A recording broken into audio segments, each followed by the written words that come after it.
Le président Abdel Fattah el-Sisi a donné ses directives aux autorités concernées pour faire le nécessaire afin de préserver la sécurité dans le gouvernorat d'Al-Minya, et cela suite aux derniers incidents dans ce gouvernorat. Des heurts avaient éclaté hier entre villageois suite à des querelles confessionnelles. 5 personnes qui avaient agressé plusieurs autres et avaient commis des actes de violence à Minya ont été déjà arrêtés par la police.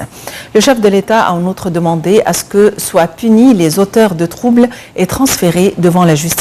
Il a en outre ordonné la réparation des dégâts matériels causés lors des incidents.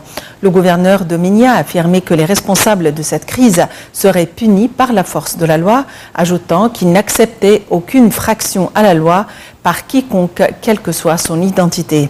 De son côté, Al-Azhar a affirmé l'unité du peuple égyptien, affirmant que les actes violents de la part de quelques personnes irresponsables n'allaient jamais nuire à ce sentiment d'unité.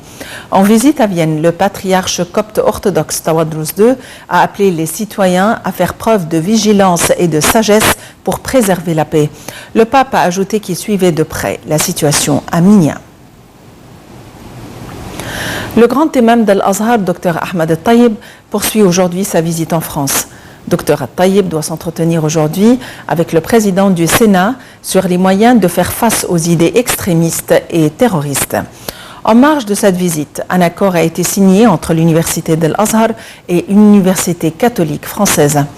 Peu avant, le grand imam s'était entretenu avec le président François Hollande des moyens de combattre le terrorisme et l'extrémisme. Selon la présidence française, Hollande a salué les efforts déployés par Al-Tayyib en vue de lutter contre le radicalisme.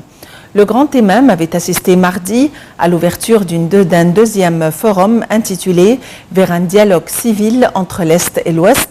S'adressant aux Européens et aux musulmans du monde entier, Al-Tayyib avait mis en garde contre le prix que doit payer l'humanité en négligeant la propagation du terrorisme, tout en soulignant l'importance du dialogue et de la confiance entre les religions et les cultures.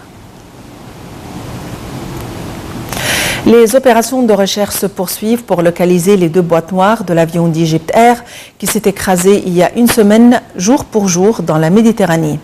Ces opérations sont conduites par les forces armées en coopération avec d'autres parties, dont notamment la France, qui a envoyé un de ses torpilleurs de haute mer pour aider à retrouver les boîtes noires qui pourraient aider à déterminer les causes du crash. Ce torpilleur est doté d'équipements capables de capter les signaux émis par les enregistreurs. L'armée poursuit toujours la recherche des membres humains des victimes. La médecine légiste poursuit pour sa part le prélèvement de l'ADN des proches des victimes du vol afin de tenter d'identifier les membres humains repêchés. L'armée de l'air israélienne a mené dans la nuit dernière 2 raids